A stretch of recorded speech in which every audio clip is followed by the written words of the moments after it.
Gilles Ricourt de Bourgie, bonjour. Vous êtes Bonjour. président de la Chambre FNAIM Paris-Île-de-France.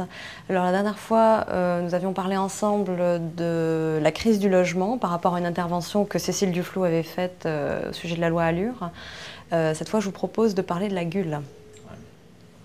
La garantie universelle des loyers, Oui. elle a 3 objectifs. Oui. Elle garantit en effet les propriétaires contre les impayés. Elle supprime la caution, donc elle facilite l'accès au logement parce qu'il y a aujourd'hui des gens de 40 ans qui travaillent et qui sont obligés de demander à leur grand-tante ou à leur grand-père ou à leurs parents de garantir, de cautionner leur accès à un logement, ce qui est quand même très choquant quand on travaille depuis 15 ans.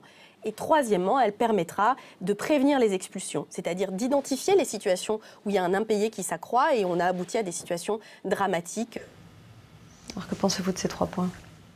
Écoutez, déjà pour le premier, le problème c'est de garantir d'une manière obligatoire tous les propriétaires. On peut peut-être les écouter, leur demander ce qu'ils veulent, et il y a des cas où ils souhaitent être garantis, et d'autres cas où ils ne souhaitent absolument pas être garantis, parce que le dossier suffit à garantir la bonne gestion des loyers. Donc ma question c'est, qui est-ce qui va déjà payer cette garantie, qui est, je vous le rappelle, obligatoire? Est-ce que c'est le propriétaire? Est-ce que c'est le locataire? Est-ce que ça va être partagé entre le propriétaire et le locataire? Donc ça, on ne le sait pas.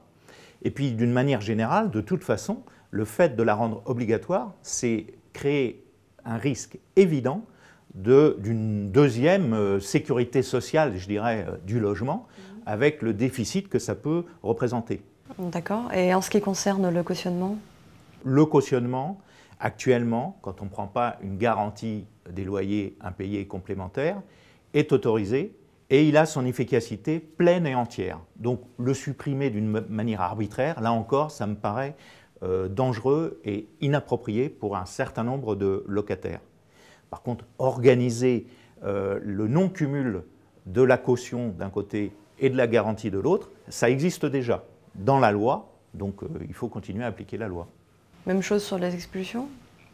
Alors pour les expulsions, je dirais que c'est effectivement la même chose dans la mesure où au niveau des préfectures, vous avez des commissions actuellement qui sont chargées d'analyser en amont les risques d'impayés et donc derrière les expulsions qui pourraient se suivre. Donc là encore, il y a des systèmes qui fonctionnent, ce n'est pas la peine d'inventer à chaque fois des nouveaux systèmes qui se cumulent à d'anciens systèmes.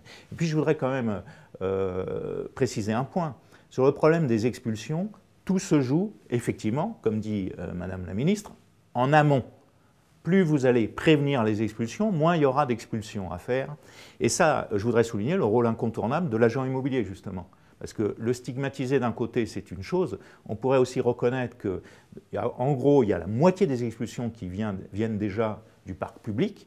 Donc, pour ce qui concerne le parc privé, vous avez un rôle majeur qui est joué par les biens qui sont gérés par des professionnels, parce qu'à chaque fois qu'on a un problème de règlement de loyer, je peux vous dire que nous, professionnels, eh bien, on prend tout de suite contact en amont avec le locataire pour comprendre pourquoi il y a un problème de règlement des loyers et justement anticiper des problèmes qui pourraient être beaucoup plus graves avant.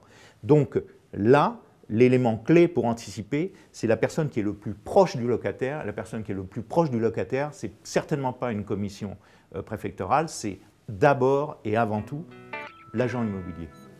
Merci.